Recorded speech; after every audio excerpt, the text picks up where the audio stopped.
জয় হিন্দ।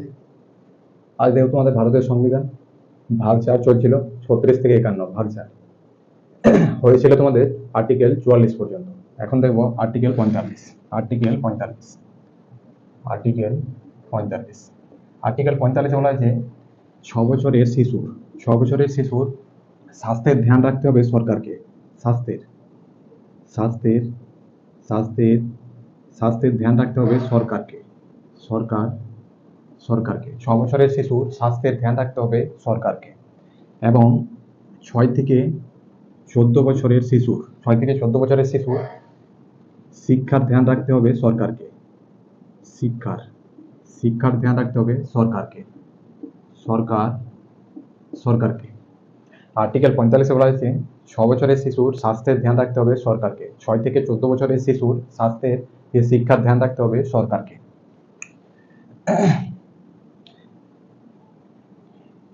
শিশুর অধিকার শিশুর অধিকার শিশুর শিশুর অধিকার শিশুর অধিকার অধিকারকে শিশুর অধিকারকে মৌলিক অধিকারে রাখা হয়েছে। মৌলিক মৌলিক মৌলিক অধিকারে রাখা হয়েছে। অধিকারে রাখা হয়েছে। শিশুর অধিকারকে মৌলিক অধিকারে রাখা হয়েছে।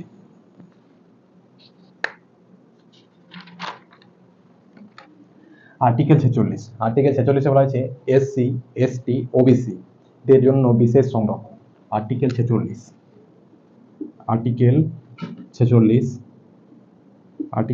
বলা হয়েছে এসসি, এসটি, ওবিসি দের বিশেষ সংরক্ষণ।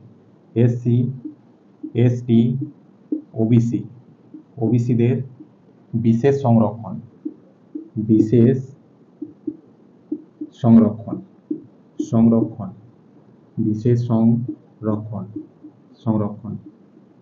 আর্টিকেল 46 বলা হয়েছে এসসি, এসটি, ওবিসিদের বিশেষ সংরক্ষণ। আর্টিকেল 47 বলা হয়েছে সরকারকে পুষ্টিকর খাবার সরবরাহ করতে হবে এবং মাদক ও অ্যালকোহল নিষিদ্ধ করতে হবে। সরকারকে পুষ্টিকর খাবার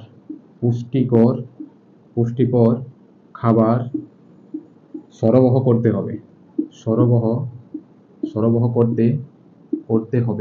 করতে হবে এবং মাদক ও অ্যালকোহল নিষিদ্ধ করতে হবে। মাদক ও অ্যালকোহল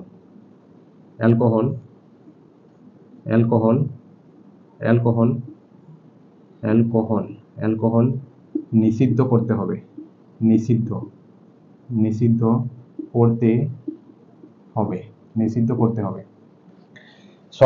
পুষ্টিকর খাবার সরবরাহ করতে হবে এবং মাদক ও অ্যালকোহল নিষিদ্ধ করতে হবে। আর্টিকেল 48 বলা হয়েছে কৃষি ও পশুপালন উন্নয়ন করতে হবে সরকারকে এবং কৃষি ও পশুপালন উন্নয়ন করতে হবে এবং যে গরু দুধ দেয় তাকে হত্যা করা যাবে না। কৃষি ও পশুপালন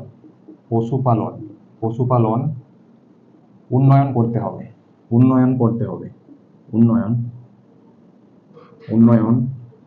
হবে। কৃষি ও পশুপালন উন্নয়ন করতে হবে এবং দুগ্ধজাত পশু হত্যা করা যাবে না। দুগ্ধজাত পশু হত্যা করা যাবে না। কৃষি ও পশুপালনের উপর সরকারকে জোর দিতে হবে এবং দুগ্ধজাত পশু হত্যা করা যাবে না, মানে যে গরু দুধ দেয় তাকে হত্যা করা যাবে না। আর্টিকেল 48 কয় বলা হয়েছে যে পরিবেশ ও বন ও বন্যপ্রাণী রক্ষা করার দায়িত্ব সরকারের। পরিবেশ ও বন ও বন্যপ্রাণী রক্ষা করার দায়িত্ব সরকারের।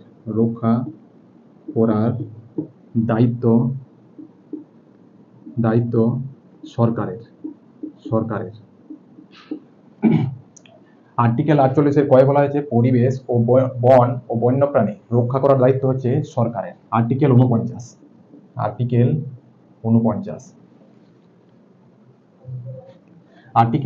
বলা হয়েছে জাতীয় স্মৃতিসৌধ রক্ষা করার দায়িত্ব সরকারের। জাতীয় স্মৃতি স্মৃতিসৌধ সৌধ জাতীয় স্মৃতিসৌধ রক্ষা করার দায়িত্ব সরকারের। রক্ষা করার দায়িত্ব সরকারের। সরকারের জাতীয় স্মৃতিসৌধ রক্ষা করার দায়িত্ব সরকারের, মানে তাজমহল, লালকেল্লা, তামিলনাড়ুতে দক্ষিণ দিকে যে মন্দিরগুলো আছে সবগুলোই রক্ষা করার দায়িত্ব সরকারের। আর্টিকেল 50 বলা হয়েছে, আর্টিকেল 50 বলা হয়েছে বিচার বিভাগ এবং নির্বাহী বিভাগের পৃথককরণ। বিচার বিভাগ, নির্বাহী বিভাগ এবং বিচার বিভাগের পৃথককরণ, নির্বাহী বিভাগ এবং বিচার বিভাগের পৃথককরণ। নির্বাহী বিভাগ, নির্বাহী বিভাগ ও বিচার বিভাগ এর পৃথককরণ। নির্বাহী বিভাগ এবং বিচার বিভাগের পৃথককরণ মানে হচ্ছে বিচার বিভাগ মনে হচ্ছে যে সুপ্রিম কোর্ট, রাজ্যের কোর্ট এবং ডিস্ট্রিক্ট কোর্ট। আর নির্বাহী বিভাগ মনে হচ্ছে যে কোনো ডিএম অফিস, রেল অফিস, এগুলো হচ্ছে। বিচার বিভাগ মনে হচ্ছে ন্যায়ালয়। বিচার বিভাগ মানে ন্যায়ালয়। আর নির্বাহী বিভাগ মনে হচ্ছে সরকারের অফিস। সরকারি অফিস যেমন ডিএম এর অফিস, এসপি অফিস, এইগুলো। এবং ন্যায়ালয় মনে হচ্ছে কোর্ট। নির্বাহী বিভাগ ও বিচার বিভাগের পৃথককরণ। আর্টিকেল 51 বলা হয়েছে আন্তর্জাতিক শান্তির প্রচার। আন্তর্জাতিক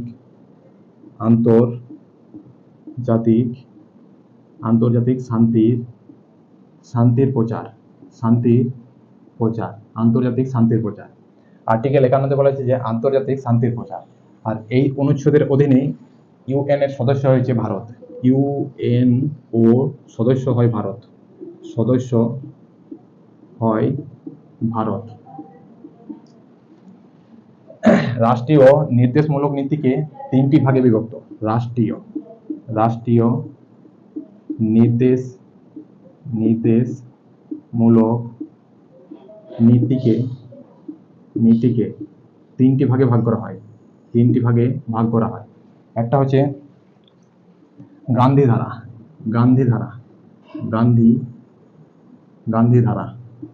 আরেকটা হচ্ছে গান্ধী ধারা সমাজতান্ত্রিক ও বৈদিক।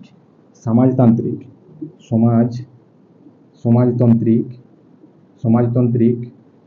আরেকটা হচ্ছে বৈদিক। সমাজতান্ত্রিক, বৈদিক, উদারপন্থী।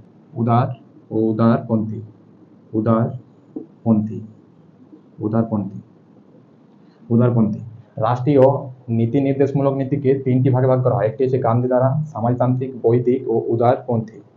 40, 43, 46, 47, 48। 40, 43, 47, 48। এগুলো হচ্ছে গান্ধী ধারা। আর সমাজতান্ত্রিক হচ্ছে 41, 38, 39, 38, 39, 38, 39, 41, 42, 43, 41, 42, 43 এর ক। আর বৈদিক হচ্ছে 44, 45, 48, 48 এর ক। 44, 45, 48, 48 এর ক। রাষ্ট্রীয় নির্দেশমূলক নীতিকে 3টি ভাগে ভাগ করা হয়েছে গান্ধী ধারা, সমাজতান্ত্রিক, বৈদিক ও উদারপন্থী।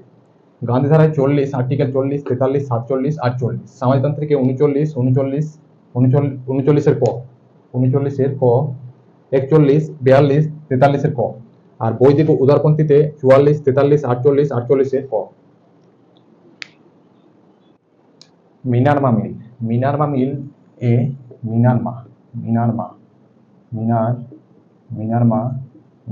মিল মিনারমা মিলে সরকার বলছে যে মিনারমা মিলে সরকার মিনারমা মিলে আদালত বলছে যে সরকারকে নীতি নির্দেশক তথ্য এবং মৌলিক অধিকার এই দুটিতেই মনোযোগ দেওয়া উচিত। এই দুটিতেই মনোযোগ দেওয়া উচিত। মিনারমা মিল মামলায় এই দুটিতেই সরকার বলছে যে মিনারমা মিল মামলায় আদালত বলছে যে এই দুটিতেই সরকারকে ধ্যান দেওয়া উচিত নীতি নির্দেশক তথ্য এবং মৌলিক অধিকারে।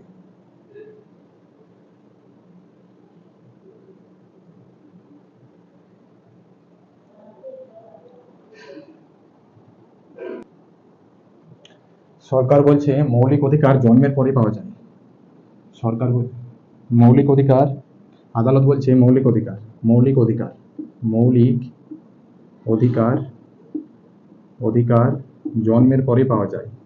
জন্মের পরে পাওয়া যায় এবং নীতি নির্দেশক তথ্য এটি সরকারের উপর নির্ভর করে। নীতি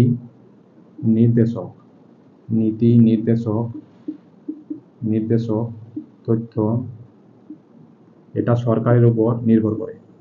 সরকারের উপর নির্ভর করে।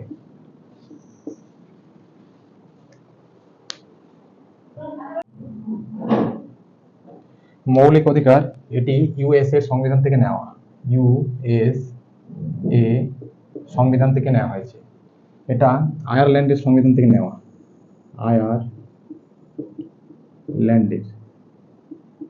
আয়ারল্যান্ডের সংবিধান থেকে নেওয়া। মৌলিক অধিকার ইউএসএ এর সংবিধান থেকে নেওয়া, এটি আয়ারল্যান্ডের সংবিধান থেকে নেওয়া। এটি ভাগ 3-এ রাখা হয়। নীতি নির্দেশক তথ্য এটি ভাগ 4-এ রাখা হয়। এটা জন্মের পরেই পাওয়া যায়। এটা সরকারের ইচ্ছার উপর পাওয়া যায়। সরকারের ইচ্ছার উপর নির্ভর করে।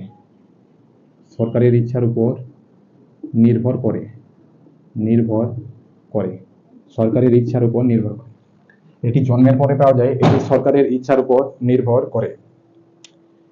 এটি আদালত দ্বারা প্রয়োগ করা হয়। এটি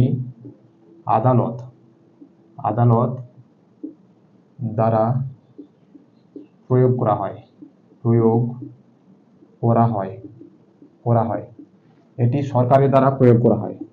সরকারের দ্বারা প্রয়োগ করা হয়। এটি সরকারের দ্বারা প্রয়োগ করা হয়। এটি সরকারের ক্ষমতা হ্রাস করে। সরকারের ক্ষমতা কম করে। এটা হলো নৈতিক। এটা সরকারের ক্ষমতা বাড়ায়।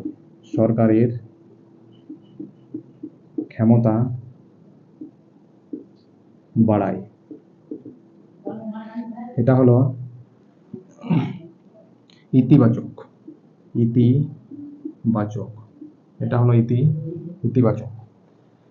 মৌলিক অধিকার সরকারের ক্ষমতা হ্রাস করে আর নীতি নির্দেশক তথ্য এটি সরকারের ক্ষমতা বাড়ায়।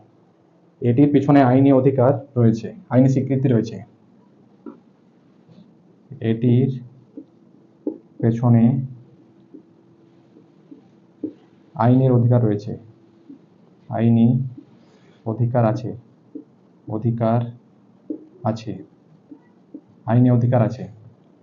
এটাতে সরকারের অধিকার আছে।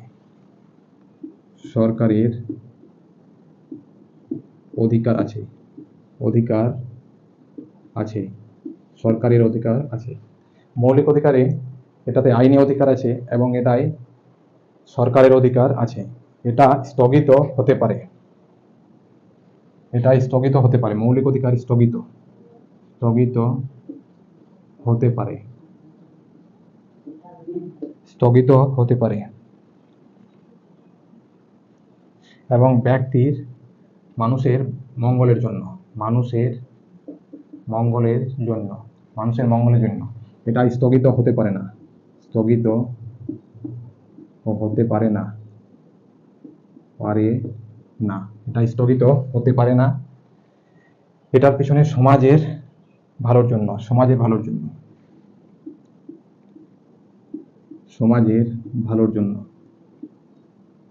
ভালোর জন্য, সমাজের ভালোর জন্য। মৌলিক অধিকার নীতি নির্দেশ করতে পার্থক্য, এটি ইউএস এর সংবিধান থেকে নেওয়া, এটি আয়ারল্যান্ডের সংবিধান থেকে নেওয়া। এটা ভাগ 3-এ রাখা হয়, এটা ভাগ 4-এ রাখা হয়। জন্মের পরে পাওয়া যায়, সরকারের ইচ্ছার উপর নির্ভর করে পাওয়া যায়। এটি আদালতের দ্বারা প্রয়োগ করা হয়, এটি সরকারের দ্বারা প্রয়োগ করা হয়। সরকারের ক্ষমতা হ্রাস করে, এটা সরকারের ক্ষমতা বাড়ায়। এটি নৈতিক, ওইটি ইতিবাচক। এটির পিছনে আইনি অধিকার আছে, এটা সরকারের অধিকার আছে। স্থগিত হতে পারে মানুষ কল্যাণের জন্য, স্থগিত হতে পারে না সমাজের ভালোর জন্য।